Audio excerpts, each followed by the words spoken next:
All is well, all is well, all is well. भाई मुझे पता भी यहाँ आते हुए कितनी ज़्यादा हेजिटेशन हो रही थी, पता नहीं क्यों। जबकि मुझे पता है मेरे सामने मैं जैसा चिमकांडी बच्चे बैठे हैं, इनमें से कोई तड़ा इंजीनियर नहीं है। सर डोंट माइंड, आपको नहीं बोला। आप ज़्यादा सीरियस मत लेना, ठीक है। एक तो ना टीचर और स्टूडेंट में बाप बेटा का रिश्ता होता है, जिसमें स्टूडेंट अपने आप को बाप समझता है।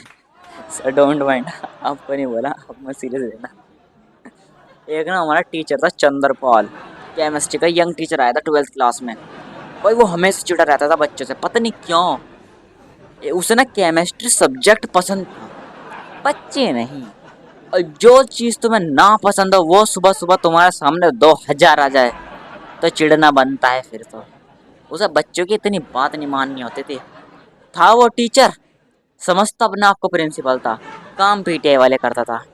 हर टाइम बस कॉरिडोर में घूम के बाल बड़े हैं तुम्हारे, कल को बाल कट जाने चाहिए वरना तुम्हें काट डालूंगा। सर भी बच्चे हराम खोर, सर बच्चे भी ऐसा बोलते थे, कल को कटवा लो ना सर जे। मक्कार बेटा, जितने तुम मस्ती करते रहते हो ना अपने टाइम में, जितने छिछोरेपंती करते रहते हो, उससे ज्यादा हमने अपने टाइम में किया। और फिर भी आज बच्चे भी है, सर जी बड़े बदतमीज थे आप तो अपने टाइम में। बदतमीज लोगों से मैं बात नहीं करता, मैं जा रहा हूँ। मक्कारी करता है, हैं? वो हमेशा बच्चों से किल सा रहता था, पता नहीं क्यों। और इस टाइम पर यहाँ इस बच्चे की सुताई हो रही है, ये सूत रहा है। इस टाइम पर यहाँ पे पीटीआई होनी चाहिए, पीटीआई अपना कैंटीन में बैठे गुंजे पकौड़ी खा रहा है, उसका यही काम है भाई। जो चंद्रपाल है ना, इसको डिसिप्लिन ना बहुत ज़्यादा पसंद था।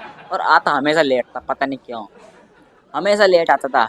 और इस बात का फायदा हमारे पीटीआई का था। एक बार वो 10-15 नालायक बच्चे होते हैं ना जो हमेशा लेट आते हैं, फिर वो पीटीआई उन्हें गेट के बाहर खड़ा करके रखता है।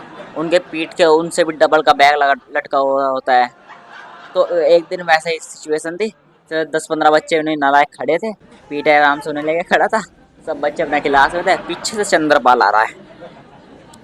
पीटीआई, एक तो पहले मुझे ये बताओ, सबकी पीटीआई की आवाज़ सब मनीषपुरी जैसी थी या हमारे वाला से खानदान का था? वो ऐसा बोलता था, अरे भाई,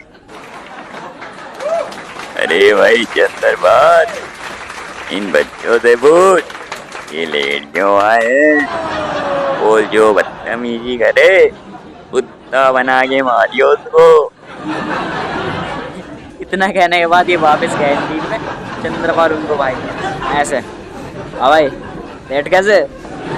स्टूडेंट भी देख, सर जी मेरा सामने घुसे हो आप, एक तो मेरा पीछे चलो इस लाइन में। बदतमीज। एक तो कुछ तो रूहानी ताकत थी उसके हाथ में चंद्रपाल के, पता नहीं क्या। वो एक हाथ से 4 मारे थपड़ा देता, वो ऐसा मारता। बच्चे ऐसे करते थे, तेरे भी लगा, तेरे भी लगा, हाँ यार। ऐसा सुपरसोनिक थप्पड़ मारता ना, 4 माथों पे जाके लगता था वो, अपने सारी जगह छाप छोड़ के जाता था। चंद्रपाल हमेशा हमें एग्जाम्स के टाइम पे ऐसा बोलता था, स्कूल से बाहर जाओ, लोगों की पीड़ा देखो। मैं अपने घर से बाहर गया, लोगों ने मेरी पीड़ा देखी। कोई इंसान इतना पतला हो कैसे सकता है? मेरे पड़ोसी मेरी मम्मी को ऐसा करते थे, ए भाभी जी आपका बेटा तो बड़ा पतला है, कुछ खाता पीता नहीं है क्या? अरे तुझे क्या, जितना तेरा खानदान के पास राशन नहीं हुआ उतने से ज्यादा मैंने और मेरे जैसा खत्म कर दिया। तू अपना देख, लोग बागों की किसी चीज अपनी प्रॉब्लम से कोई मतलब नहीं है। मैं क्यों इतना पतला हूँ उस चीज से प्रॉब्लम है, जबकि उनको पता है मोटे बच्चे कैसे होते हैं, गैस के गुब्बारे जैसे, फिर भी ऐसा बोलते रहते भाई कुछ खा पी लेगा। तेरे घर का खा रहा हूँ क्या? एक तो पता भी ऐसी एक स्टोरी थी हमारे स्कूल में। सुबह के 8 बजे, मई का टाइम था, भरी दोपहरी में वो प्रेयर होती है ना, वो हो रही। एक मोटा हट्टा कट्टा किंडर जॉय जैसा बच्चा बेहोश हो गया वहां पर। 4 टीचर उसको लेकर जा रहे क्लासरूम में। चंद्रपाल पीछे से देख के मुझको बोल रहा है कि इसको बेहोश होना चाहिए, ये डिजर्व करता है। मैंने कहा सर मैं क्या डिजर्व करता हूँ? तुम मुझे ऐसे एग्जाम्पल सेट कर रहे हो कि हाँ देखो ऐसे बच्चे होते हैं जो डिस्टर्ब करते हैं असेंबली को, बेहोश होकर चक्कर खा के गिर जाते हैं। अगर सर ऐसी बात तो फिर मुझे जूस पिला दो, मौसमी खाओ, चक्कर आ रही है मुझको, जूस पिला दो। हाँ भाई ये पॉलिसी होनी चाहिए हमारे लिए जिसका जो कमजोर बच्चा होता है ना, जो पतला होता है, उसको जूस पिलाओ मौसम्बी का सुबह सुबह स्कूल की तरफ से फ्री, अगर तुम्हें इतनी प्रॉब्लम है हमसे। फिर आते हैं एग्जाम्स के दिन। एग्जाम्स के टाइम में ना 3 टाइप के स्टूडेंट होते हैं पढ़ने वाले। एक तो है टॉपर, वे तुम्हें अपना स्कूल टाइम में कभी नहीं दिखेगा, पर टॉपर हमेशा वही होते हैं।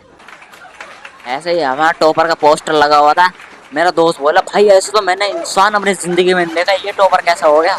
मैंने कहा भाई देख, जो नहीं होता वो होता है, और जो होता है वो तेरे जैसा होता है, ठीक है।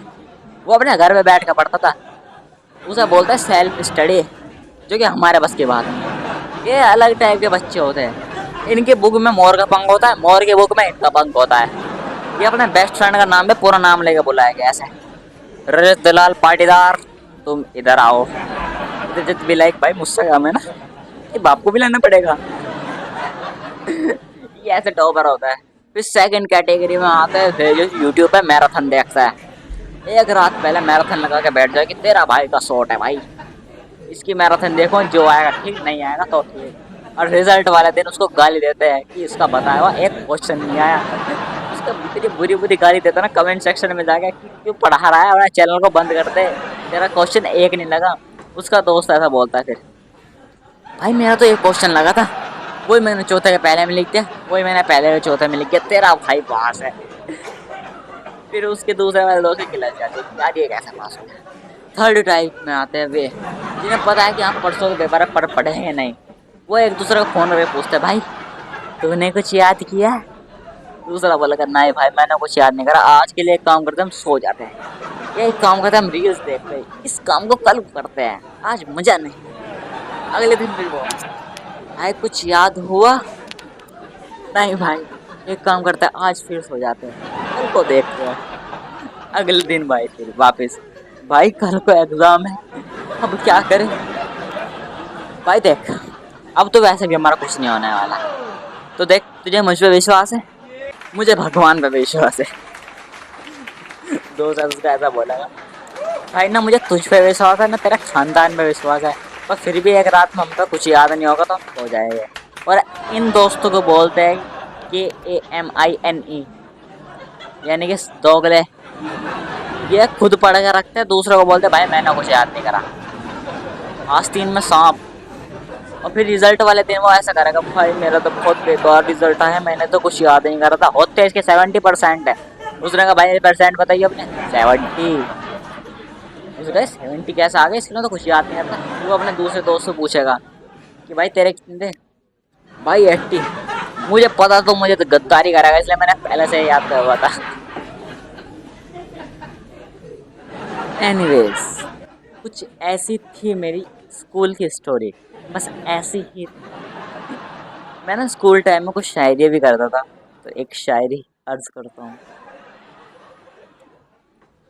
वक्त के साथ हम भी पुराने हो गए, वक्त गुजरता रहा और आखिर हम भी उनकी याद में सुहाने हो गए। वक्त जैसे मानो परमाणु की चिट्ठियों का परमान था, उस परमान में उसकी सुनहरी गलियों का सुनहरा इजहार था।